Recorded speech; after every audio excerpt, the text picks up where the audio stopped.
Welcome, folks, one and all, to Let's Play Ravenloft Strahd's Possession, released in 1994 for the PC. Developed by Dreamforge Entertainment, who made other games like Menzoberranzan and Anvil of Dawn, and published by SSI, this is a role-playing game and an Advanced Dungeons & Dragons 2nd Edition computer product. And though the introduction hints that this will take place in the Forgotten Realms, the title tells you that it will take place in Ravenloft, a series of planes that have a number of things in common: horror overtones, mystery, and misery.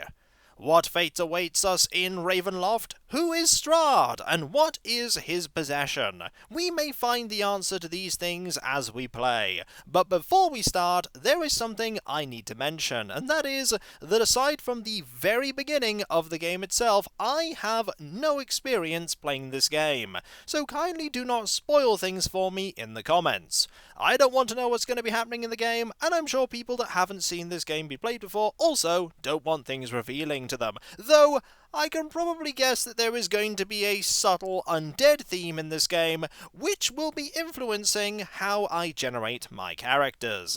Our options are thus: we can show the introduction, we can continue the game, which allows you to load from a save. You can create characters, or you can go, "My, that was a very good introduction, I better quit now," but we're going to generate characters and show off the awesome character generation system, which involves us being in a gypsy's tent with a cat watching with suspicion, as we generate 2 characters, not 4, 2. We can recruit up to 2 people, which brings our party up to 4, but we're not going to have 6 like we did in Eye the Beholder, so we need to pick very carefully. Our first character is going to be male, and we have a choice of these races: human, half-elf, halfling, gnome, dwarf, and elf. As a note, where we're going to be spending about 99.9% of the game, halfling, gnome, and dwarf are not native races, but we're going to be picking human regardless. As for our class, we have the choices of fighter, paladin, ranger, cleric, mage, and thief.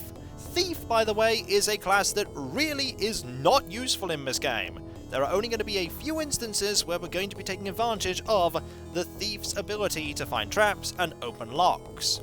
So instead, we're going to be picking something that will hopefully see us through most of the threats that we come across, which is the paladin. Now, paladins in this game don't get cleric spellcasting until 9th level, but they do get lay on hands, and they do get the ability to turn undead, and those may be useful. As for our alignment, we have lawful good, lawful neutral, neutral good, true neutral, chaotic good, and chaotic neutral. Paladins only have one choice, and that is lawful good. And as for our portrait, there are lots of things you can pick from here, but we are going to be picking this one, because this is the portrait of a grizzled adventurer who has seen many battles in their time. Though the game's not going to say that, because I think the highest this will roll is 17. Let's just ignore that, shall we? Because we're going to pretend that these characters are a fair bit older. Considering we don't start at level 1, and we start at roughly level 5, it makes sense that we are a little bit older. Right, let us start rolling. Now, lots of things can change. Our age can change, our hit points can change, and our stats. And charisma for a paladin is either 17 or 18. What we want is high of these 3, and high of that. And I know that you can just edit and select what you want, but I'm going to roll this organically and see what I can get. And this is when I get a character... Ooh! About to say, this is when I get a character who has some good stats somewhere and not elsewhere. Gotta make sure you're paying attention to that hit point total. Oh! Okay! 18/70. 14 dexterity is not great, because that means we only have 10 armor class when we're not wearing armor. 18 con is good, intelligence is good, wisdom is good, charisma is great, hit points are fantastic, but I'm going to keep rolling. I want decent dexterity over decent con, actually. Let's see what we can do, and this is when we spend absolutely forever Again, that's a really good one too, but we don't have the dexterity. This is when we spend absolutely forever rolling up the characters. This could happen. I am fully prepared for this to happen. Also, because we are a martially inclined class, we don't just get 18 for our strength, we have 18 slash and a number beyond, which makes it even better. We want to make sure that hit point total is high. You can have a character with great stats who has no health and then you just crumble. I mean, that's pretty good, but only 25 hit points considering that we know that we can get up to 40 isn't great. There is, as I say, an argument to be made for tweaking stats so that you can deal with things, but if you have to make your stats super high to prevail in this game, that says something about how flawed the character generation system is. I'm going to try and do this naturally. And so we roll, and that's not great. I'm keeping an eye on that number actually first, because it doesn't matter what these numbers are. If that number is poor, I'm not going to be going ahead with it. Nope, that's not good. That might be decent. Charisma 18, that higher, and that. Yep, we're going to keep going. I don't think there is a maximum amount of stats that can be in the pool, as it were. This, however, this promises to be decent.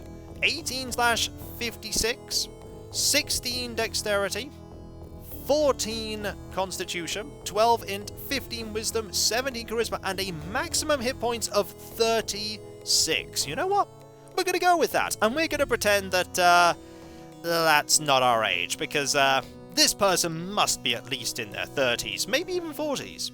Anyway, we're going to keep these, and we're going to select a name. We are going to be Jared. I've thought about these names in advance. And the second character, we're going to have a female character, and we're going to pick half-elf, because I want a very particular mixture of classes, because we're going to multi-class. Multi-classing in AD&D, if you don't know, you level the classes simultaneously, and your XP is split between them. That means that you will level slower, but you do have full capabilities in the classes, with a few caveats. If you're a cleric, it doesn't matter if you're a fighter cleric or a normal cleric, you can only use blunt weapons. Not going to be a problem with a mage, though. This does mean that we won't be able to wear armor and cast spells, at least as far as I know.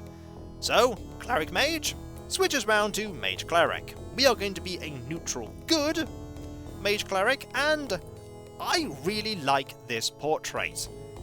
The wisps of grey speak of age and experience.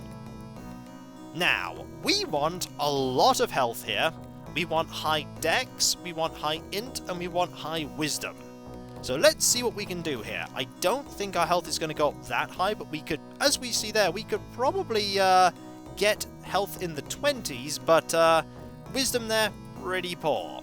We can roll 9s, as you saw there, even in stats that are really important. Like, this is pretty good, but 18 hit points, not so great. Also, 9 wisdom, not so super. You'd think that there'd be a minimum amount of wisdom and intelligence that you can have as a mage cleric, but no such limits.